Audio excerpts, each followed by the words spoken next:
Thanks for tuning in to the HR Uprising podcast. I'm your host, Lucinda. The HR Uprising is focused on helping forward-thinking people professionals deliver real lasting value in their organisations. I'm a chartered psychologist, speaker and trainer, and recently authored the best-selling business book, How to Be a Change Superhero. My day job is founder and CEO of software and training business Actus. This gives me the opportunity to work with other businesses like yours. We are focused on building a better workplace for people wherever they are located, with the help of our performance, learning and talent management software and our training and consultancy services. Every week on the podcast, I will be covering different topics and challenges, joined by relevant experts and real-life people professionals. Thank you so much for tuning in. I really hope you enjoy and get value from this week's episode.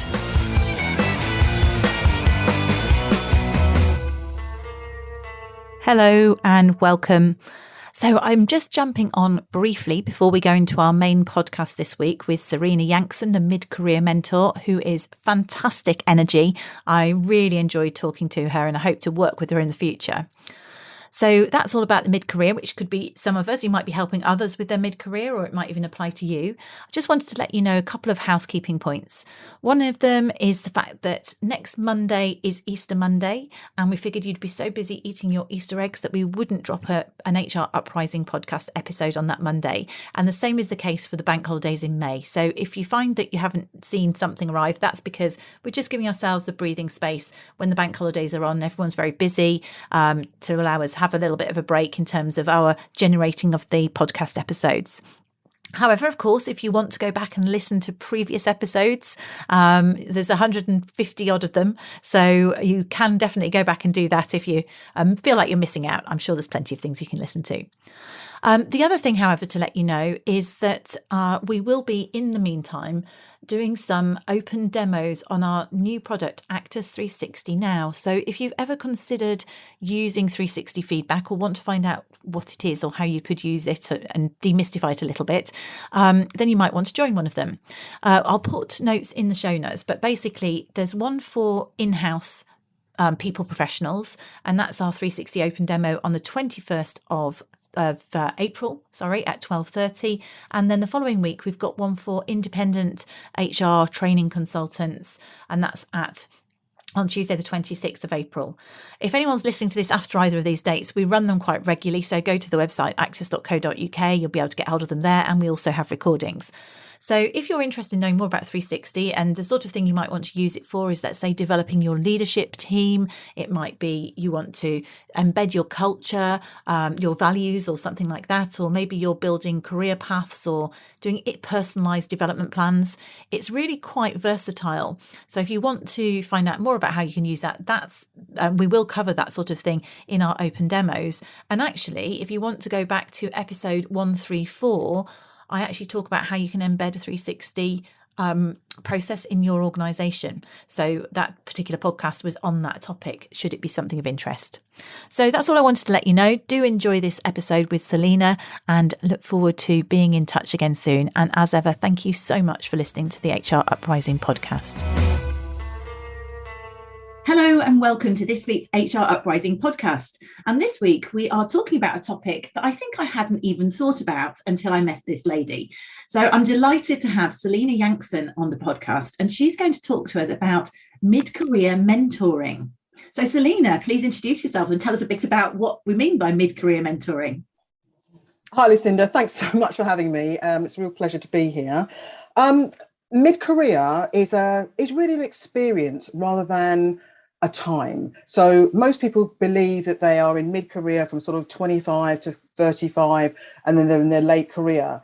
But actually it's an experience. If you've been working since you're 18 and you suddenly decide, at 30 you want to do something different, then you're in mid-career. It's usually for people would describe themselves as being in mid-career when they have more than 10 years of experience.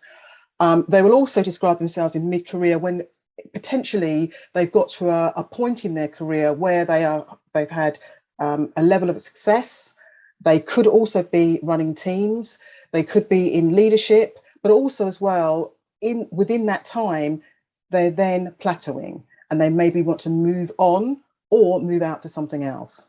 Because So that's interesting. You're kind of almost at a point when you're expected to know everything almost, because you've kind of got that success under your belt and things. But I think that's an interesting angle I hadn't thought about before. So you feel you can start to get a bit stale, and as you say, maybe feel like you're plateauing, maybe get a bit bored. yes, and I think also as well, when you get to a level in a company, especially these days, because the structures are very flat. So there aren't all the stages that there used to be maybe, I don't know, 15, 20 years ago, when there were really, when you were moving on, that ladder, as it was always described as, is the ladder. But now it's a much flatter structure. A lot of managers find themselves only maybe 3 steps away from the CEO position. So where do they go? What happens to the next? The path is not always clear. So what is happening now with people is that they're moving out to get to the next level, and that's not always possible. So even though they're moving out, they're effectively possibly doing the same job but in a different organization, maybe with a different title or with more staff or less staff or whatever it is, but they're doing essentially the same thing. So that flat structure has now caused people a problem in terms of where do they go next. So they can't necessarily see the journey upwards if they want to, and maybe they don't want to. And I wonder whether it's exacerbated by things like COVID, because people at this stage have got the skills, if you like, to maybe be self-sufficient, maybe set up on their own, do something slightly different. And given we're in a climate where retention is really tricky, because these people have got lots of experience, that's quite painful for organisations potentially, isn't it? Oh my goodness. I mean, the pandemic has literally pushed this to the front and centre of the HR agenda. These people who are in mid-career are often the people who did, fairly well within the kind of confines of the pandemic. In other words, they were already set up. They already knew their job. They already had the skills to either work in a remote environment. They didn't need to be micromanaged. They just got on. They took on extra workloads. They were juggling multiple things. They were able to work under pressure. Those people have a lot of skills. When you're in mid-career, these people often have a lot of skills. So that group then grew, and they decided, look, is this it? Is there more? And now with the pandemic, remote working, technology, everything is now caught up, and these decisions have now accelerated. So there is a mid-career advantage for these people now, and these people are also very highly skilled. Yes. But if they're not being motivated, if they suddenly feel they're plateauing, if they're not learning, and they feel they're in what I call, unfortunately, a cut and paste situation, they're just going through the motions of their job and they're not sure about the next pathway, then this is when they're at risk of leaving. Yeah. And I guess, in terms of your role, you're a mid-career mentor. Do you mentor people in organisations or? I do both. So basically, I help organisations to, recognise this group and also talk to this group. And that can be anything from really discovery, finding out what they really think. As much as employee surveys are great, they don't necessarily get to the bottom of all the people who don't want their opinion made public. Yeah. And so often there's a lot of silent dissent, as I call it, and those people will then just move themselves out of an organisation, and you won't have a chance to get them back. So my job is to go into organisations and help people identify what those triggers may be, and help companies, organisations to put fixes in place.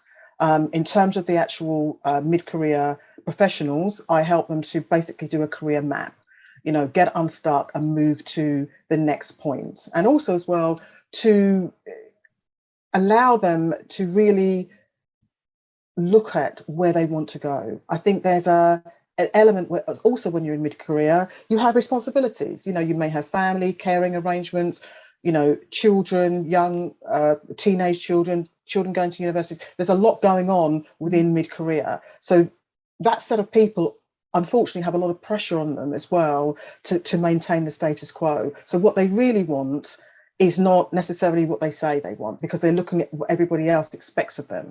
And my job is to draw out what people really want and really allow them to rediscover their passions, put that into a career plan, and move forward in something they're going to enjoy, and reinvigorate their career passion. And so that we'll come to that as well, because I'm thinking, how can you is there a risk if there isn't somewhere to go on a career path? How else can HR, if someone's listening from HR and they're thinking, oh, but there isn't really anywhere to take people in terms of a career path, how you can still retain them there? I think that would be an interesting thing to explore. But I suppose it's just really wanted to emphasize this, that I hadn't thought about this until we met, that this is actually an area that typically as an HR professional, they're thinking, okay, retention, you think about putting mentors in for graduates or new starters or apprenticeships, and you think about training people up who are more senior in their career to be mentors. But somehow I don't think it certainly didn't occur to me in my role when I was internal about this particular group, this mid-career group. So it's quite an interesting insight, I suppose, I'm hoping to our listeners, that actually this is something we should think about. And there's probably a knock on, because these people are also likely to be line managers. So if they're motivated and engaged and fulfilled, that's going to have a knock on to other people as well. So you are kind of benefiting twice if you invest in these people. Yeah, absolutely. And remember, there are key leadership programs in lots of organizations, but sometimes the mid-career professional can just be under that. Yeah. So they're actually not getting that level of attention. Companies don't necessarily now do the old-fashioned career planning, because they assume that talent is there, they can buy that talent in. And therefore, a lot of people get disgruntled. They don't see that career path as clearly. They're competing with people outside who sometimes are just parachuted in. And therefore, also, they're not willing to wait as long. They're not willing to wait for the old expression, dead man's shoes. If I've worked 15 years in a company, I would expect to be going on a certain career trajectory. But actually what tends to happen is you become part of the woodwork. And sometimes people don't realise how great you are until you've moved on. Yeah, and it's giving a voice to those skills and keep people moving. From an HR perspective, really, what makes people want to leave is lack of recognition, lack of opportunity, and lack of training. And those things, coupled with, poor benefits or benefits that don't really fit the mid-career lifestyle now that people are having, and real recognition of those things, and allowing people choice in terms of their benefits that they really want. It's not now, those benefits need to be shaped by the employees, not necessarily by the company. You can't just put a package in place and just say, obviously beyond the pension, but, things like flexible days off, caring days off, a ping pong pool table is not going to cut it anymore. Free lunches, people don't necessarily want that. They're not turned on by that. They want time off. They want wellness. They want to look after their mental health and the mental health of the people that they are around. These people already are burdened with responsibility. So they need time for themselves. They need time to learn. They need to be able to say when something is too much or too little, and be supported through that process. And that's what HR companies and departments really need to focus on, person-centered benefits. So slightly different benefits, again, from the traditional ones that you might think, but really emphasising there the whole idea of flexibility, maybe for different reasons, although some people, I think flexibility has become more important in all levels. But it is for different reasons, because this is a squeeze generation that has got carrying responsibilities above them and below them potentially. But recognition is still really important, is what you're saying as well. So they still want to feel valued for what it is that they're doing, the contribution that they're making within the organisation. Absolutely. Just because you want to work part-time doesn't mean to say that you've given up on your career aspirations. Just because something's happened within your family doesn't mean to say that you don't want to restart or re-energise your contribution to a company. This group of people have done well. They've done things in the right order, generally speaking. They are highly skilled, but it's a question of they're not using all of those skills. I mean, many years ago, I started off in sales. I was really good at sales. I loved it, and I still love it now, but it's not something that I just wanted to do forever. Yeah. And I think that story of the forever career is now diminishing. People now want to use all of their careers. People don't just have one passion. They have lots of passions that give them joy, and it's about trying to work those in to what they're doing within their jobs. So it's about fulfilment, isn't it? Because that's the sort of thing that people decide to leave because they want to take a total change and they want to go and contribute. Let's say sales is a classic example. You might go, I don't want to make money for other people. I want to now go and do something that I think is more fulfilling. But if you can do that as an organisation by giving people days off to go and work in the community or do whatever that might be, something, if you can find a way of balancing that, then hopefully you can get a win-win, I guess, and keep those people, fulfilled people in the organisation. Exactly. And sometimes it means that that person may want to go off and do something what you think is unrelated to their work, but that person is going to be happy, they're going to be grateful or thankful that they've got this opportunity to explore whatever passion it is. Maybe it might be design or something unrelated, but their happiness and their joy translates into what they do in their working time. And that's what companies miss. They always think, oh, it has to be another course related to my work, but it doesn't. It has to be something that gives that person joy, because joy is infectious. If you enjoy something, you're passionate, you've got energy, you bring that to whatever it is you're doing. If you're miserable and you are, you feel hemmed in and you can't voice what you want to do and you feel frustrated and time is, like an egg timer, and you see the sands of time, disappearing, then you're going to bring that energy to your work as well. It's interesting because I think there's a bit of a leap of faith though for an organisation in this, and it's the same thing about allowing people to work remotely or whatever. This whole concept of, if you give people time to go and follow something that they are passionate about, then they might get so passionate about it they're going to leave, but probably would leave anyway. People would leave anyway. It's just an interesting one, isn't it? A happy person doing other stuff means that they then come to work the days they are at work, they are fulfilled and contributing. That's right. I mean, that is an unspoken indirect benefit that a company is going to get, because you want happy employees. That's what all this employer branding is about. Look what you can come and do in our organisation. Look how great it is. Look at the great people. But there comes a point when it has to be directed inward. And, you can't be a great team leader, an inspirational leader, if you are unhappy, because eventually the cracks are going to show. Yeah. It's hard to motivate others when you're not motivated yourself. I mean, I always say that the first responsibility for a mid-career person is to be able to lead yourself. And that means, making some of the hard decisions for yourself. Because if you can't do that, then you're going to have a hard time leading and motivating others, because you don't really believe what it is that you're saying. And I think that has a lot to do with personal motivation and personal happiness. So it's interesting because I was thinking originally when we had our pre-chat, we talked a bit about career paths, and I'm sure we'll go into talk about that. And I was thinking that's harder to do in an SME because you can't necessarily map it out, and you haven't got the options because you're a flatter organisation. But in actual fact, the things that we've discussed so far, any size organisation can offer. So it's about it is about recognising people. It's about understanding what really motivates them and giving them flexible hours or working or something in a way which allows them to do something outside of their sort of 9 to 5, whatever it is. Maybe it's about identifying what really gives them fulfilment and accommodating whatever responsibilities that they have. So it's really about meeting people on their terms, isn't it?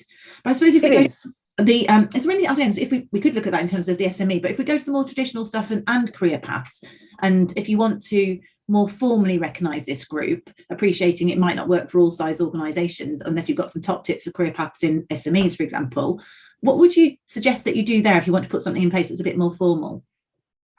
Well, I think first and foremost, I think you need to get rid, I hate to say this, it's pretty quite controversial, but I think the traditional way of assessing people is not really working. I think that it has to be almost like a continuous assessment. So, for example, 360s feedback is incredibly powerful. And I really, I've seen this work in practice. It keeps people current. It keeps people not fearful at the one point of the year where they're going to be judged for everything they have or perceived haven't done. And I think that's really good, because we need to see how others see us and how we see others within that. And then you're almost on a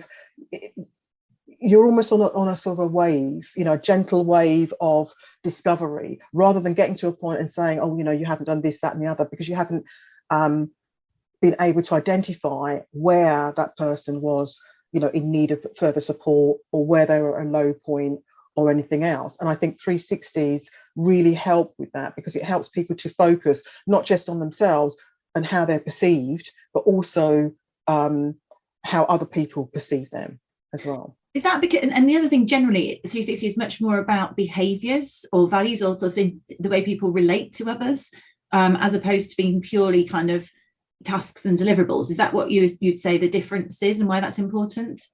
Yes, because I mean, look, companies are set up for their various missions and goals. Everybody who works in a company would be familiar with that. Everyone would know about performance and what they have to do within that. This is not going to be a surprise to them, so they will or they won't meet those targets. But also as well, behaviors are dictated by how we feel about ourselves, our confidence levels, whether we've got imposter syndrome, whether we have a team and we feel supported by our team, or our team feel maybe intimidated by us, and we don't even realize that because we're dealing with some other issues on the outside.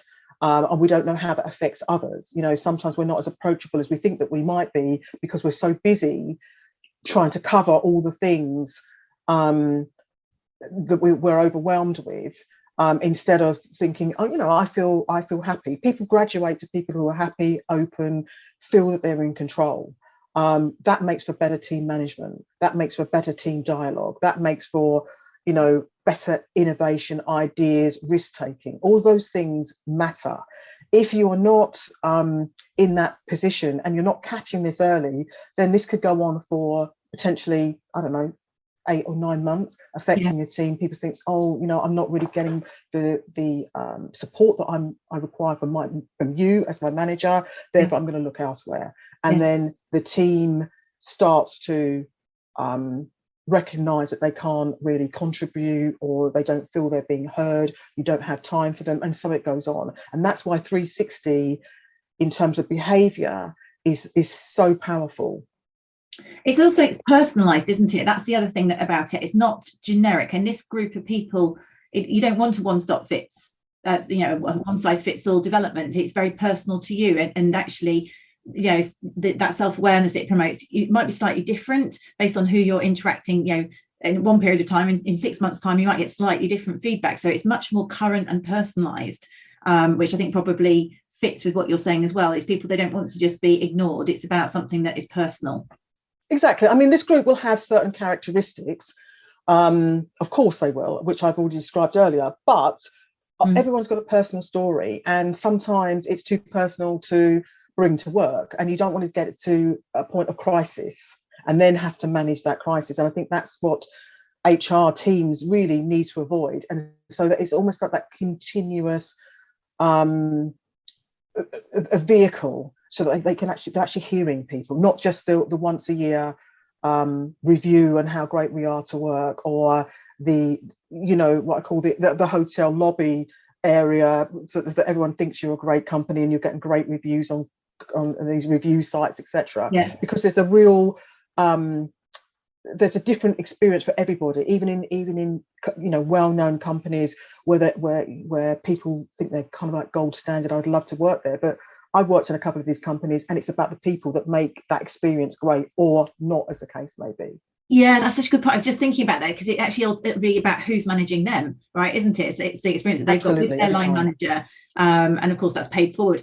And I think the other thing at this stage of a person is that maybe you want a line manager who supports you being where you are, helps you to sort of contribute, stretch, recognizes you for the contribution you're doing without necessarily either being threatened by you wanting to go up the ladder, or actually thinking that it's not a good thing if you go, actually, I don't want to go any further up. I'm really happy where I am, but I want to carry on performing. It's being able to get the best out of people wherever they choose to be at this stage in their life, don't you? Because it is about this whole multifaceted life that people have. It's definitely not about living to work. It's much more about working to live at this stage.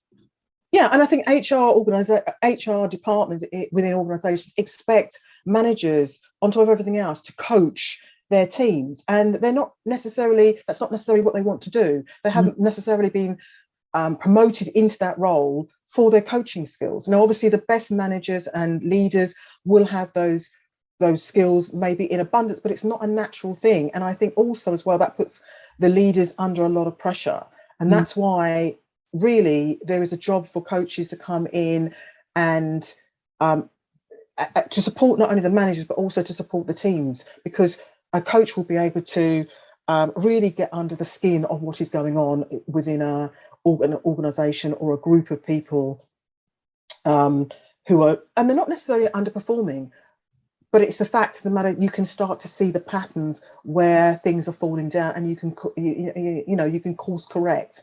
You don't really want to be in a position where you're trying to coach a whole team that are so far gone that basically you're going to be starting over, and you're going to have to make some really tough decisions about who's leading that team and how that team is structured. That is not what you want to go to. You want to be, it's preventative. Yeah. And that's why mid-career professionals are such a valuable group right now with those skills. Once those skills are gone, they're gone, and they're going somewhere else. Yeah. Either to your competitors, or they're coming up the market and they're setting up themselves. Mm-hmm. So if you want to keep that group happy, you really need to understand where their thinking is, and to also course correct and give them what they need before it comes to a crisis point. Very good. So we're basically saying, if you want to be proactive about the Great Resignation, then one place, don't overlook your mid-career, or even maybe start with your people who are in that mid-career, meet them where they are in terms of understanding what they really want, and as you're saying, sort of course correct things. So prevention is much better than cure. It's much harder to get them back, and they'll be expensive to recruit as well, won't they, these sort of people? So it's not easy to bring those skills in. They may not be available, and they don't come cheap either. And then exactly. Your things here also about, we talked about flexibility, we've talked about recognition, talked about 360 feedback, so development, helping people have that personalized support and development. Anything else that we haven't, or maybe we did say giving people opportunities to do things outside of work, whether it's volunteering, or that kind of links into the flexibility, but maybe that whole thing about fulfilment, helping people feel fulfilled as well. Yeah, I mean, we need to recognize that some people who are really great at their job no longer, for example, want to run a team. Yeah. And not see that as a point of failure, but see the fact that, oh, we've got individual contributors, high functioning individual contributors, and we can foster those people within the organization. Because that's what we can still use their skills, and they're still going to be motivating and doing all sorts of other things just by their enthusiasm. And I think, we're talking about empathy. We're talking about really recognizing people for who they are. Now, I appreciate that some HR professionals are going to be thinking, well, that's not going to be possible for, huge departments, but it is. It all starts off with the management. It all starts off with the leadership. It all starts off with, having a voice. And then when you've voiced, the issues, what is actually going to be done so that that person's not having that conversation with you on their exit interview. Absolutely. So nip it in the bud, spot this early. You're flagging this as a potential issue that can turn around and bite us. These people are so valuable. Yeah. And, the recruitment of these types of people, finding them, onboarding them, then expecting them to perform, you're probably looking at 8 or 9 months before they're really going to be able to,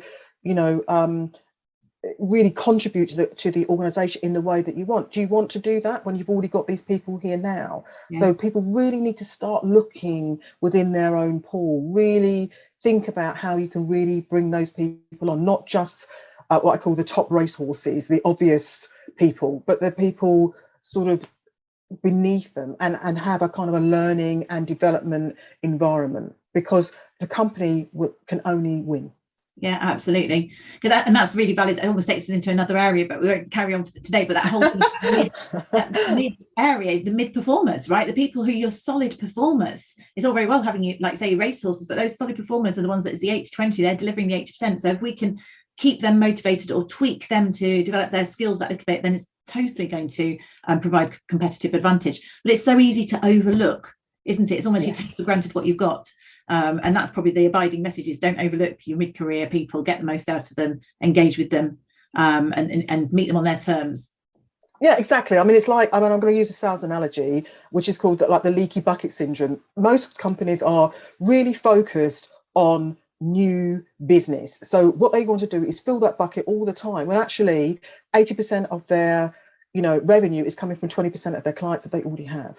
Yeah. And they don't give enough time, and that's when people leave, because it's like they don't feel special anymore. They don't feel valued. They don't get the, they don't get the discounts, the bargains, the white glove treatment anymore, because it's like, oh, you're part of the furniture. Well, that's how your staff and employees feel. when they feel ignored, unappreciated, taken for granted, overloaded, not listened to, all of those things. And then that's when they move or switch off and go. So, Selina, you obviously work, just I suppose in summary, if you were going in, obviously you work on a one-to-one with people, but if you were going into an organisation to help them, as you'd coach them, what would you actually do if you go in? Well, I run team workshops. And then followed up really with kind of one-to-one sessions. Also as well, I help people to put their own career pathways together. So I have a program called Find Your Brilliant, simple strategies to put your career plan together in 30 days. So that's something you can do, on your own by yourself. An individual, or you can do it. Yeah, an individual can do that, because there's lots really of people who are mid-careers themselves, right? So exactly. And the career planning is something that people shy away from, because they always assume that if you mention about career planning, if you don't have those roles, then that person's going to go outside. But you have to have the conversation. So career planning sessions are really important, because also they show up weaknesses in the structure. Because obviously if you've got a whole lot of people here and they think, well, where next? That conversation has to be opened up. Where is next for these people? Is there something that we can do, or are we saying that you get to a certain level and really we can't have that conversation with you any further, and you'd be better off moving to somewhere else? And if that's the conversation, that's fine, but it's that recognition and not being frightened to have those conversations. It's when things are hidden and people can't talk about things, that's when the frustration happens. You're so right, because I think if you look at actually engagement stats and things, it's actually people want opportunity to learn and grow. It's not necessarily about climbing the ladder as such, because that's maybe more about achievement, or it's a different driver. But if people, and I think again, often traditionally organizations might feel a bit fearful if you're in a flatter organization, I can't possibly talk to someone about where they want to go because there's no job for them and no one's leaving. But actually talking to people about where they want to go, it can be horizontal, it could be just different skills. What do you want to learn? That in itself, that conversation is engaging. And even acknowledging that you're actually, well, if you do want to be the next MD, the reality is that's probably not going to happen for this amount of time, but we can work with you over the next 18 months to get the best out of you and help you develop those skills. And while that person's there motivated and engaged within the organization, we're all winning in those circumstances. It's not being scared, is it? It's actually facing up to those conversations and having them and being upfront about them.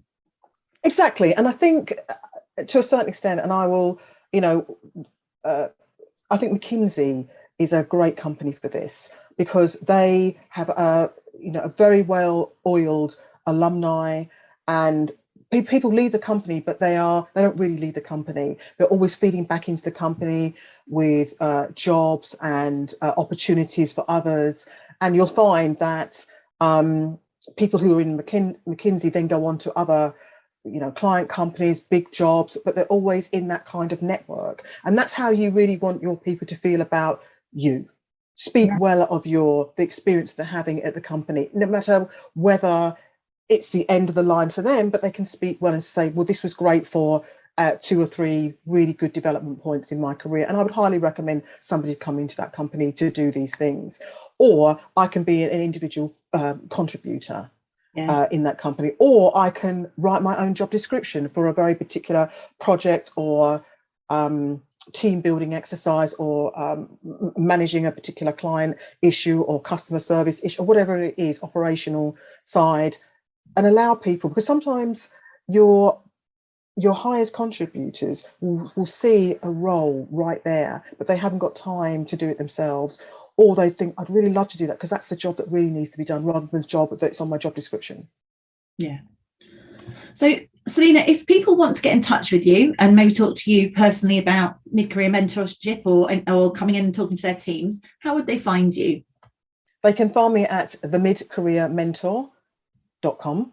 Brilliant. And they can also find me on LinkedIn. I'm very, very active on LinkedIn, so please drop me a message and connect with me there. Or you can follow me on Quora.com, which is a question and answer site where I give free careers advice, and I have a sort of quite a large following of over 40,000 people on there. So you can also follow me for free advice there. You can also find me on Twitter as well, doing the odd tweet or two. Gosh, you. So, I've never met anyone who's following on Quora. I'm going to go find you after this podcast. Sounds very impressive. Yeah, the mid-career mentor. Brilliant. Yeah.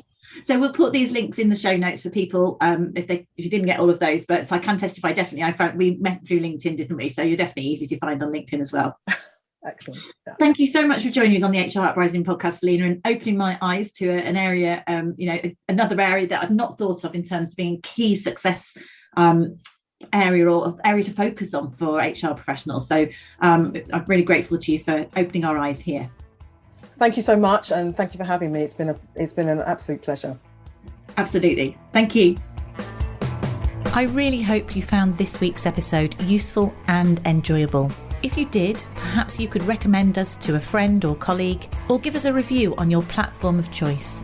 It really helps new listeners to find us. Now, you can access links to any of the information mentioned in this show via the website www.hruprising.com. Further free resources are also available at www.actus.co.uk. There you can also find out more about our software and training solutions. Finally, why not join our LinkedIn group, the HR Uprising, to share ideas and collaborate with other like-minded people professionals. Thank you for listening to the HR Uprising podcast.